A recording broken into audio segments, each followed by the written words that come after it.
Hello, everybody, and there's coronavirus, there's quarantine, and it's really stressful. I mean, I'm stressed.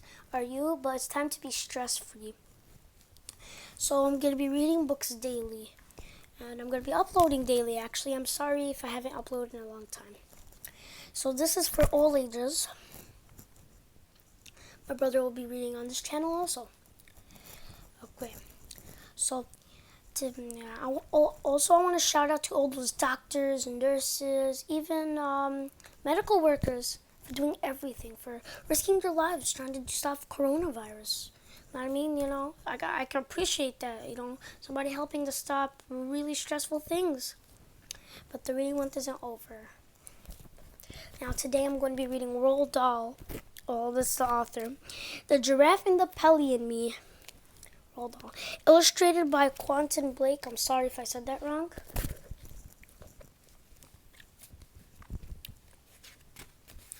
A very important letter. The chap unfolded the letter, began to read. Dear sirs, I saw you've noticed as I drove by this morning. I have been looking for a decent window cleaner for the last 50 years, but I have not found one yet.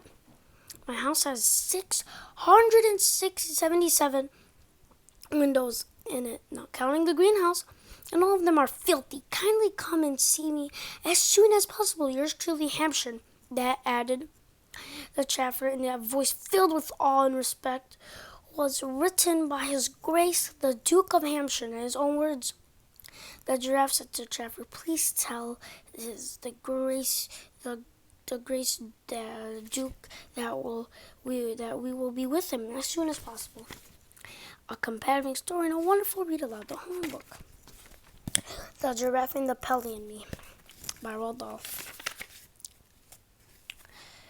Ooh, the grubber fossil. I wonder what grubber means. Not far where I live, there's a queer old empty wooden house standing all by itself on the side of the road. I long to explore inside it, but the door's always locked, and when I peer through a window, all I can see is darkness and dust. I know the ground floor used to once to be a shop because I could see I could read a faded sign lettering across the front which says The Grubber. My mother has told me that in our part of the country, in the olden days, a grubber was another name for a sweet shop.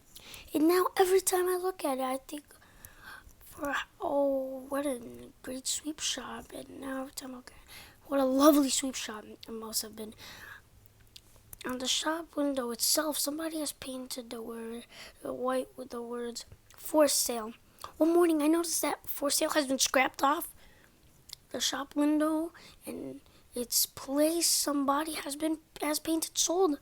I stood there staring at the new writing, wishing like mad that it had been me who had bought it, because then I would have been able to make it into a grubber all over again. I've always longed to own a sweet shop.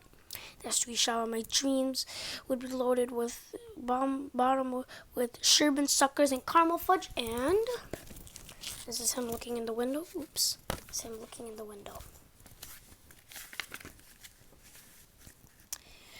Russian toffee and sugar snotters and bubblegum balls and thousands of the glories, things like that. Oh boy, what I could have done with that good old sweet shop if it had been mine. On my next visit to The Grubber, I was standing across the road, gazing at the wonderful old buildings, when suddenly an enormous bathtub came stealing out through one of the second floor windows and crashed right onto the middle of the road. Okay, oops. This is The Grubber. Sold. If you guys actually notice that right here there's a face. Right over here, it's like a face. So I wonder what that face is.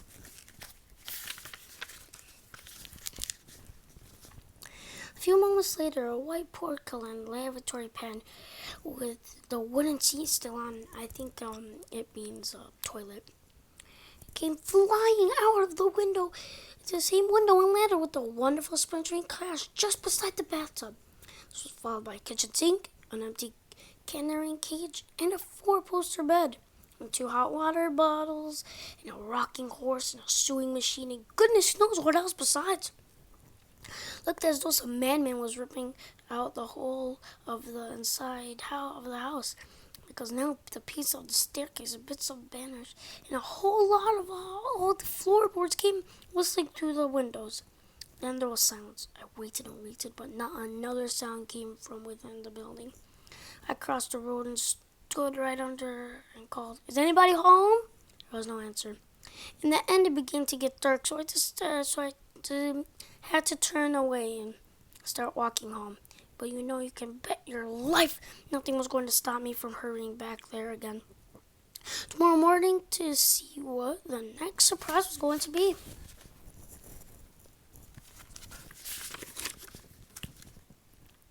When I got back to the Grubber house the next morning, the first thing I noticed that there's a new door. The dirty old brown door has been taken down and been replaced with a brand new red one. The new door was fantastic. It was twice as high as the other doors and it had looked ridiculous. I couldn't begin to imagine who would want a tremendous tall door like that in his house, unless it was a giant. As soon as somebody was scraped away, and the sold notice on the shop window, and now there was a whole lot of different writing all over the glass. I stood there reading and reading, trying to figure out what on earth it meant.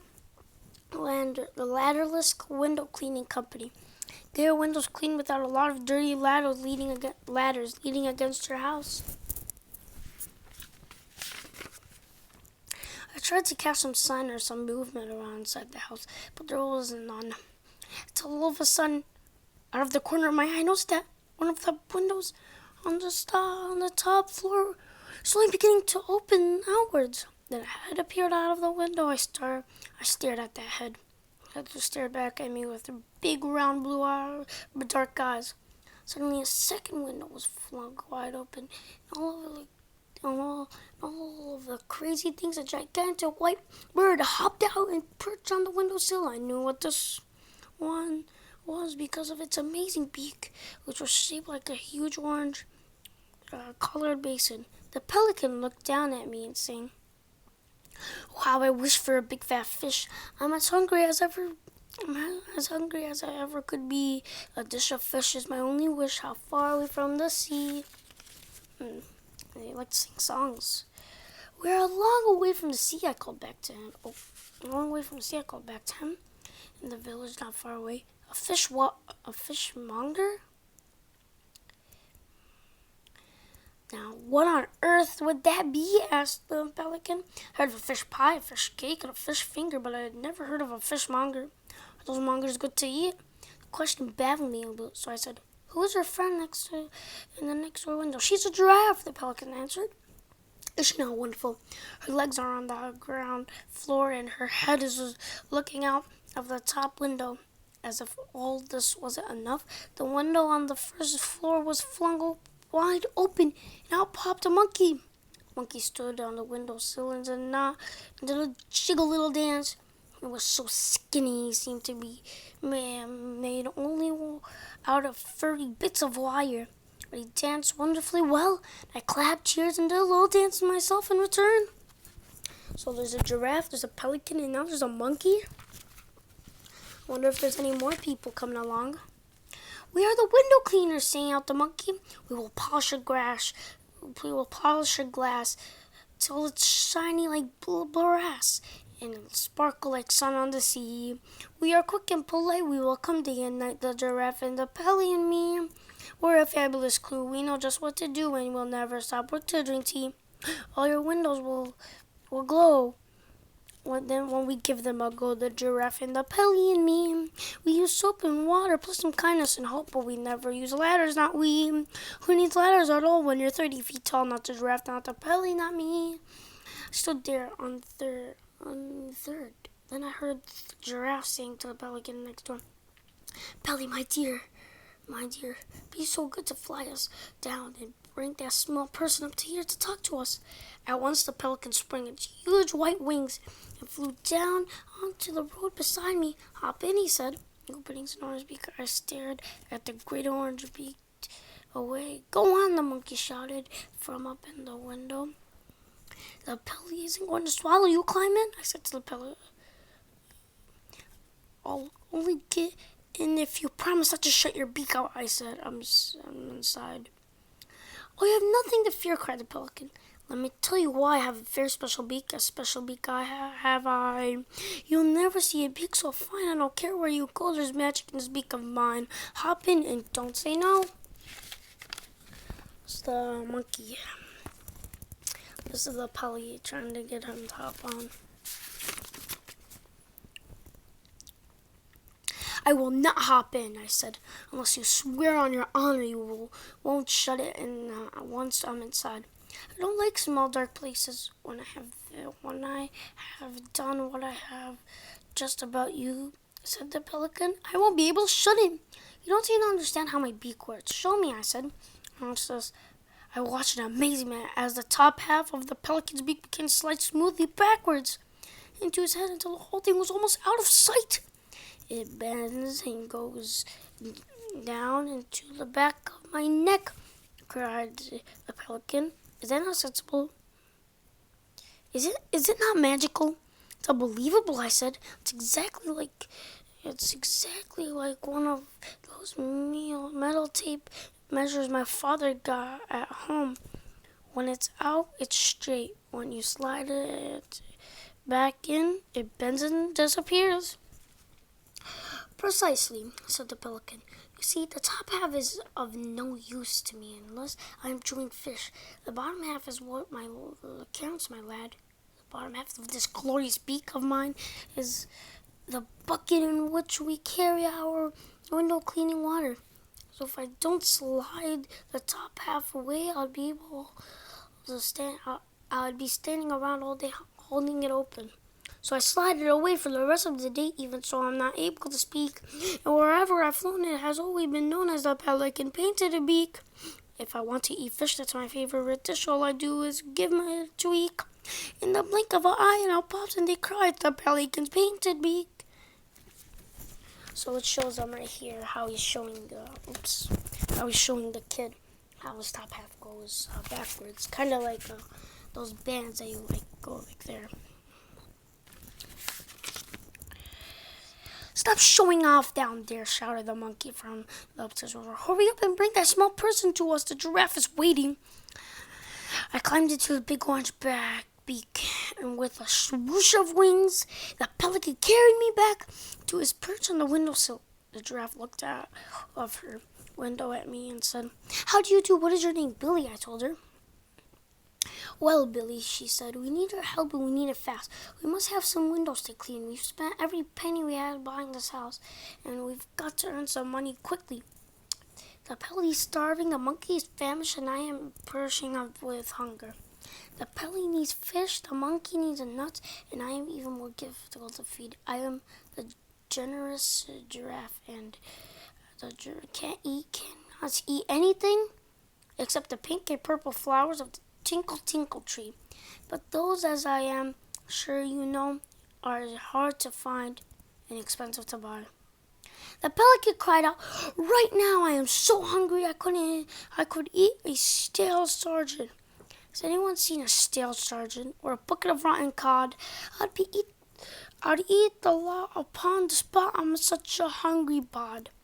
Every time the pelican spoke, the beak I was inside jiggled madly up and down. And the more excited he got, the more it jiggled. The monkey said, What's Pelly's really crazy about is salmon. Yes, yes, cried the pelican, salmon. Oh, glorious salmon. I dream about it every day long. I never get any. And I dream about walnuts, shouted the monkey. A walnut fresh from the tree. It's scrumptious, galumpous, so flavor-savor, so sweet that it makes me all wobble just thinking about it. There will be a part 2 to this, and yes, please subscribe to the channel and always wash your hands and stay safe. Have a good day. Bye.